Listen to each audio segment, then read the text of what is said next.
Okay guys, today I picked up a new toy. I picked up a Mora Companion, okay, from Morakniv in Sweden. And I got the carbon version because I don't like stainless steel. Because I like the functionality of a carbon blade if it can help me start a fire, especially like with my flint and steel. Something happened, I lost my steel striker. I want to be able to use my knife. Or if I don't have my flint and steel kit, maybe, as long as I've got a knife that's carbon steel and I can spark if I'm in an area where flint and chert and rocks like that are around, then I can pick those up and I can break those down and use those to get my spark. I kind of panicked a little bit when I opened this because I specifically wanted carbon steel, not stainless. But when you take the knife out of the sheath, it looks almost like stainless steel. It's not. Boy, I've already got fingerprints all over it. And being carbon steel too, it's going to have to be cleaned a lot. It's going to have to be oiled. You can't let it get damp. But it's a nice looking knife, and I tell you what, it's sharp. Pretty daggum sharp right out of the box. Now the spine here, that's a 90 degree, and it might do okay for a ferrocerium rod, but there's not much of a 90 degree angle on there. It almost feels like a slight bevel, especially on this side. On this side, that 90 degree corner right there feels a little more pronounced. So if I was going to strike a ferro rod, I would hold the rod probably, well, yeah, that would work. Because you hold your ferro rod with your right hand, strike with the back of the knife with your left, or, you know, like this. And that's where the more angular 90 degree is. I don't know if that's by design or if it's just happy coincidence. But I'm glad that this side is nothing like this side. This side is smooth as glass. I mean, there's no roughness there whatsoever. This side's a very pronounced 90 degree angle. Maybe that's why. But it's not something listed in their features or anything. Let's see. Feather stick. Let's see if I can make a little bit of a feather stick and see what it'll do. Oh yeah, that's sharp. That's definitely a sharp little knife. This is cedar. Cedar's a hard wood. Well, you can see it's just biting and chewing that up with no problem whatsoever. Love the smell of cedar. It's amazing. But it's a good all-around bushcraft knife. It's good for making trap triggers and wood carving and anything like. I mean, look how it bites. Watch. Look at this. Like I said, this is cedar.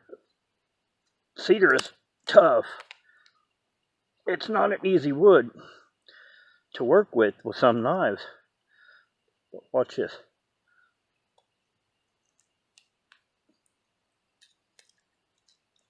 Very little effort. Look how deep I've cut right there. Okay. Come into this other end.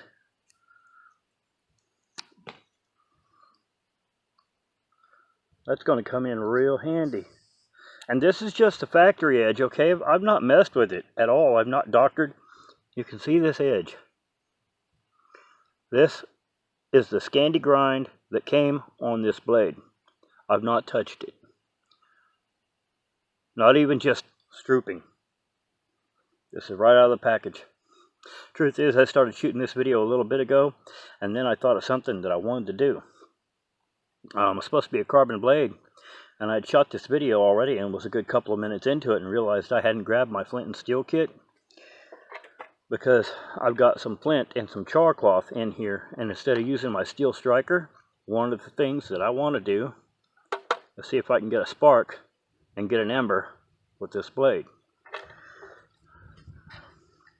But yeah, cuts great. For a nice little bushcraft knife, look at that. That's clean. You know, that'd be good. It's an excellent carving knife. And it fits the hand really, really well.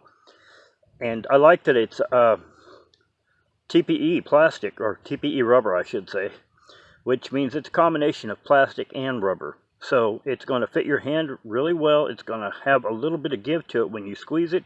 It has a rubberized feel to it.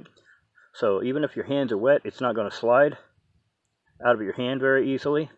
And there's just enough of a finger guard right there to keep you from getting your index finger up into the blade. Now, this is a 4.1 inch blade, and the knife is 8.5 inches overall, and weighs 145.9 grams, I want to say, just under 4 ounces, 3.9 something, 3.98 ounces. It's a very lightweight knife, but it's beautiful. It does have Mora knife, made in Sweden, and carbon on here. Now, like I was saying earlier, when I first opened it, I saw that and I thought, oh no, they sent me the stainless steel.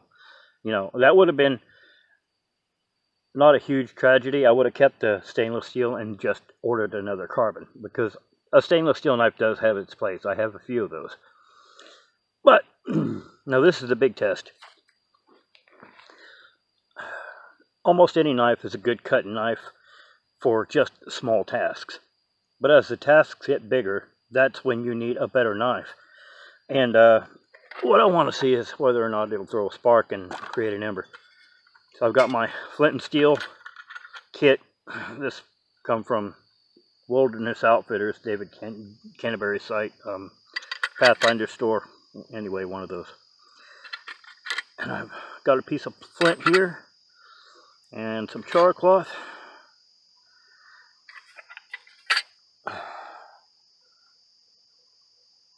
Tear off a piece of this char cloth. Clear the ground off here a little bit. What I want to see is, will it spark?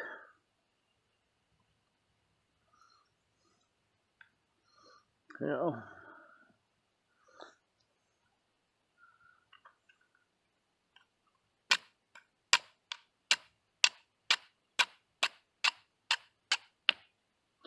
This flint, I think, is toast.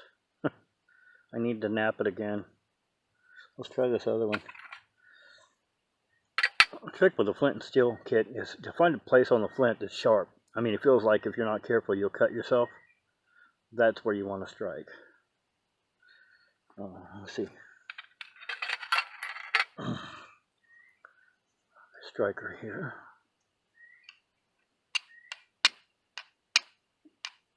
Okay, we got spark there. We'll see if the knife will do the same.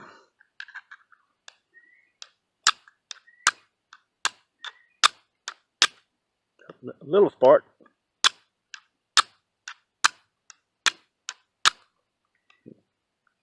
There is a little bit of spark there, guys. Problem is trying to figure out how to hold the damn thing. Okay, it's a sharp knife, and I really don't want to cut myself, because if I do, it's getting uploaded whether I cut myself or not. So if I cut myself, you guys are going to see it. Oh. But yeah, it sparks.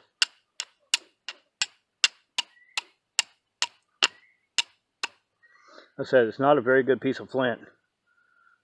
Oh, maybe right there.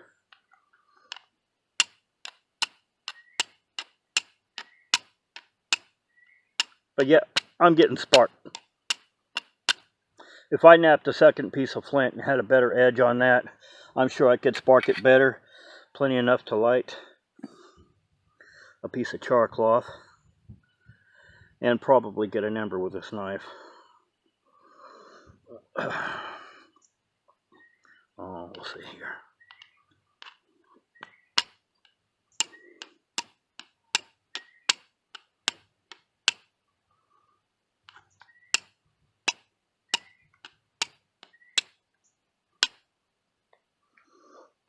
So far, nothing. Oh, there we go. We have emberage. Therefore, we have fire. So yes, the Mora carbon will work as a steel striker on a piece of flint or chert. and you will be able to get an Ember. Alright, that's the big thing. That's what I wanted to know. I mean, a knife can do a lot of jobs, but that is the one job that I pretty much insist that a knife be able to do. Alright, let's get that put out. And there you go, guys. Mora knife carbon. Okay, this is the Companion MG. It was $14. Okay, and that was through Amazon. If you order it direct from Mora, it is $13. It's a tiny bit cheaper if you order it directly from Mora in Sweden. But it's a great bushcraft all-around knife. Now, you've seen those videos where people push these $200 knives, $300 knives, and things like that. Guys, this is really all you need. If you have a limited budget, okay, instead of going to Walmart and buying some Bear Grylls piece of shit or something of that nature, order a Mora. Okay, this is a $14 knife, and they have knives all the way up to $180. Mora knives can get fairly expensive because they have different types of knives for different things. But this is really all you need as a basic bushcraft knife. Okay, it doesn't take, you know, something from Blind Horse or some custom-made beast of a knife to serve you as a bushcraft blade. That'll do right there, guys. I like the sheath. It does have a drain hole in case this were to get wet and get water in it. And you can clip it to your pack, or you can just clip it to your belt. Like I said, I'm not sure how good the sheath actually is. This clip right here, particularly in a really cold environment, I'm sure that's going to become brittle, and you would probably snap that off at 10 degrees or 0 or below 0. I'm sure that would get real brittle and probably just break. So, but, you know, I knew the sheath was going to be what it is. I'm not unhappy with it. I'm just sure it's not going to be long-lived. And it would work great as a neck knife. Dave Canterbury for a long time carried a Mora as a neck knife. And I'm not much of a neck knife man myself, but there are some advantages to having a knife hung around your neck rather than on your hip or whatever. But it does serve as a neck knife as well. Right next to my Thor's hammer. But I hope you guys like the knife, guys, and I'm pretty happy with it. If you get a chance to order one, don't have one yet, pick it up, especially if you're on a bushcraft budget. All right, you don't have a lot of money to spend. I know it's tempting to pick up some cheap POS at Walmart. Just order one of these, okay? Order from Mora. It's a pretty good knife. Okay, if you haven't yet, don't forget to like and subscribe. If you have any questions or comments, please feel free to leave those down below. I'll get another video out to you guys as soon as I possibly can. Those of you who have this knife, possibly. Okay, usually at the end of videos anymore, I like to pose a question, or I like to ask a few questions, some things I've had on my mind. And where this knife is concerned, I want to know if you own it. Okay, if you do own it, how well is it serving you? Okay, the sheath concern that I have, where the clip may be very brittle in cold weather. Have you had that issue? Is it still holding up? You know, how well is the knife done over the period of years? Because these are by no means new. This is a second generation knife. It's the replacement to a discontinued, the Mora 840, I believe it was, that they discontinued, and this is the knife that replaced that. But so they've been around for years. If you have one, let me know in the comments what you think of it. Let me know if it's still performing well, if you're having any problems with it, or anything that you've come across that I haven't yet that I should be made aware of. Alright, thank you very much, guys. Thank you for your views and your support, and I'll get another video out as quick as I can.